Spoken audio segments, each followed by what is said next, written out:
Sayyidina Umar itu masuk Islam itu gara-gara dengar adiknya baca Toha.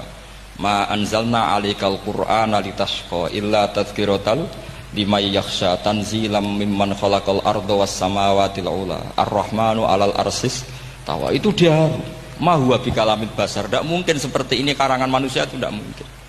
Akhirnya dia Islam. Banyak orang Islam karena diperdengarkan Quran, karena memang notnya sudah unik, makna kualitasnya juga sudah unik, semuanya itu unik, indah. Sampai sekarang pun orang kafir itu orang paling tahu Quran. Makanya Allah mensifati orang kafir itu hasadam min indi anfusihim mim ba'di ma tabayyana lahumul haq. Sekarang sama saya tanya, orang sing tabayyana lahumul haq itu orang paham apa orang tidak paham? Mereka orang kafir itu mengingkari Quran, padahal mim ba'di ma tabayyana lahumul haq, setelah kebenaran nyata bagi mereka. Nyata bagi mereka artinya orang kafir paham atau tidak paham? Paham. Cuma mereka punya penyakit hasadam min indian. Mereka juga kalau ada ayat tentang ahkam yang memberatkan, mereka bilang i'ti bi Qur'anin ghairi hada au badil. Muhammad harusnya jangan tema itu yang diangkat, bu cari Quran yang lain yang enggak tema itu. Mereka sampai memilih tema itu karena paham apa karena tidak paham? Karena paham. Makanya di makalah saya pastikan ngaji tafsir itu gampang, karena orang kafir pun bisa. Kalau kasus Ahok itu bukan paham itu melintir, beda, paham sama melintir itu beda. Itu diterjemah kemenang itu jangan mengangkat kawan orang Islam, bukan mengangkat pemimpin. Ya likinya kalau ngangkat teman saja tidak boleh, apalagi ngangkat pemimpin. Fatal mana berteman sama orang salah sama ngangkat.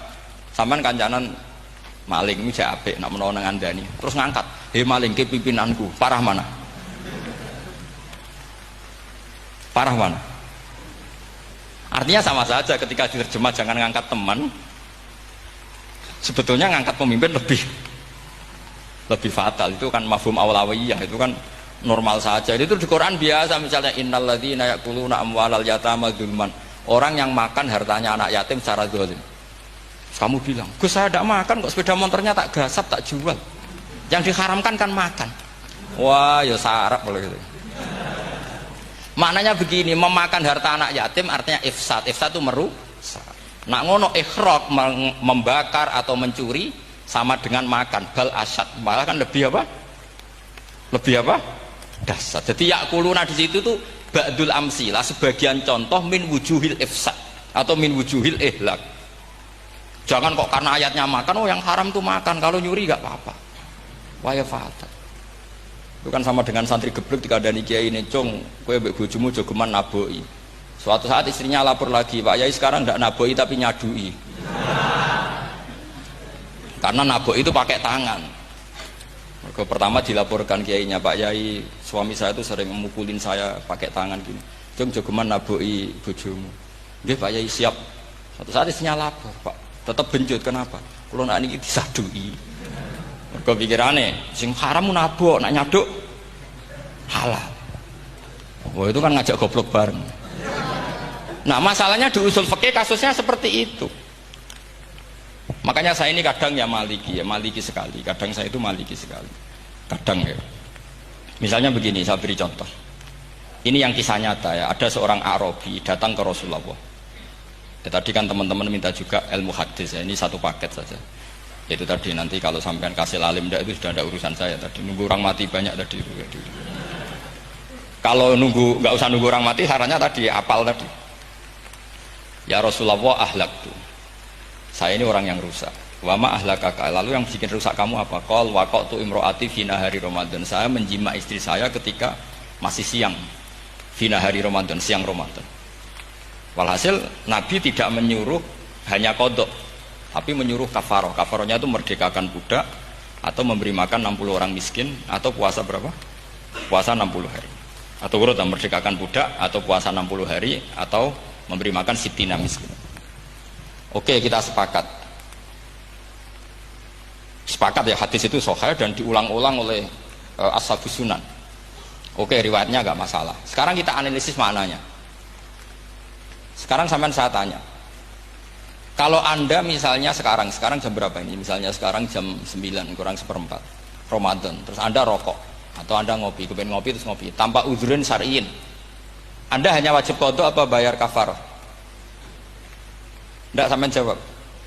Rata-rata kiai kita, oh mau wajib qadha Gus karena gak jima. Sing seru kafarah itu nak jima. Kan ngombe kopi be jima beda. Pertanyaannya tuh lucu, ini naik secara fikih masalah. Masalahnya begini. Jima bojo itu tidak zina.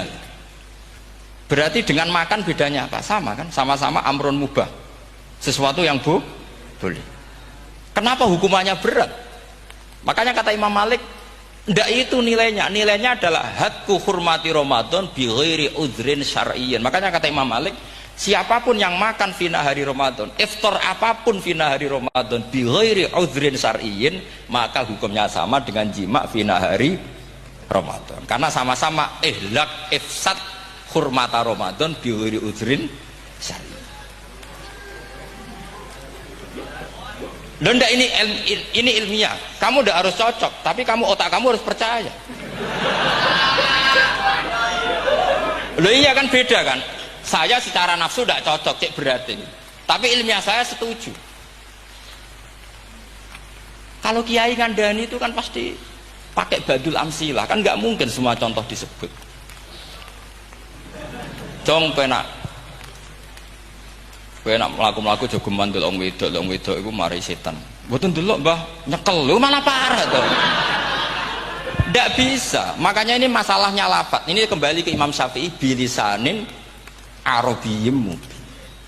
Ketika seorang kiai bilang cung jogeman delok cah wedok adalah mengungkapkan al-muharramat. Bukan mentaksis yang haram, itu hanya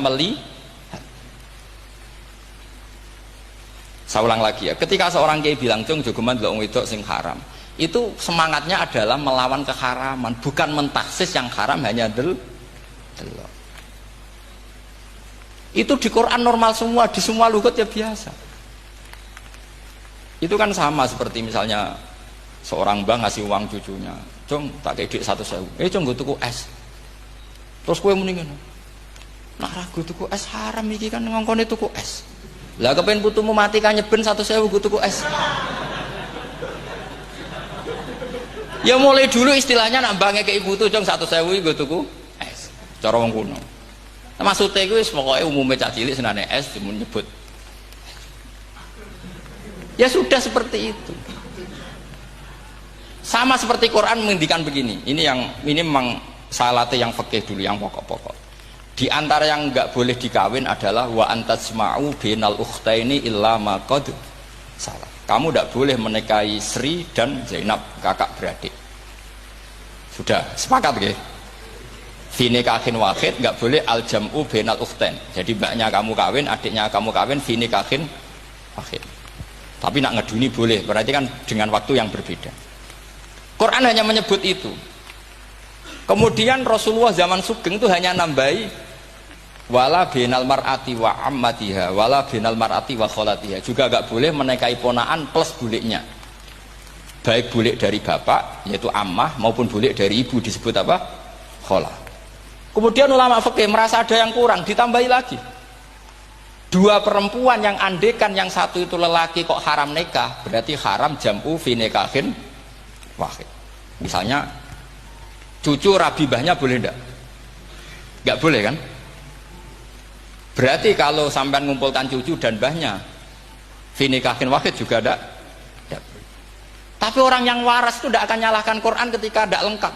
Wa antasma'u bainal ukhtain ila ma qad sal, ini tidak lengkap. Yang haram kan tidak hanya jam'u bainal ukhtain, termasuk ngumpulkan cucu dan mbahnya. Karena Quran nggak mau dengan logika tidak waras, itu tidak mau. Taruh saja orang itu rata-rata mbahnya kan umur 70 tahun, cucunya umur 17 tahun. Makanya Quran hanya bakas wa antasma'u final ukhtain, karena yang mungkin masih menggugah selera itu dua. Tapi kalau cucu sama mbahnya itu, kalau ada yang masih selera kan ya sarap tuh. Tapi fikih sebagai kaidah tetap menerangkan termasuk yang haram jam'u adalah bainal mar'ati wajad dati. Paham juga maksud? Artinya ketika menyebut itu tidak jaminan merangkum semua hukum, tapi ba'dul amsilah. fa innal akila yaktafiya bi isyaratil ba'di, karena orang kalau punya akal diisaroi sebagian sudah paham. Ini penting kalau aturakan. Jadi ini penting. Nah bayangkan sekarang banyak gerakan-gerakan ahli Quran katanya tapi nggak memahami ilmu usul fikih. Qur'ane ra ono ya wis. Nang Quran ra ono cerita harame asu, nak ngono asu ya halal. Ora ono Qur'ane. Sing ra ono iku tekem ora Qur'an, iku aneh-aneh kowe.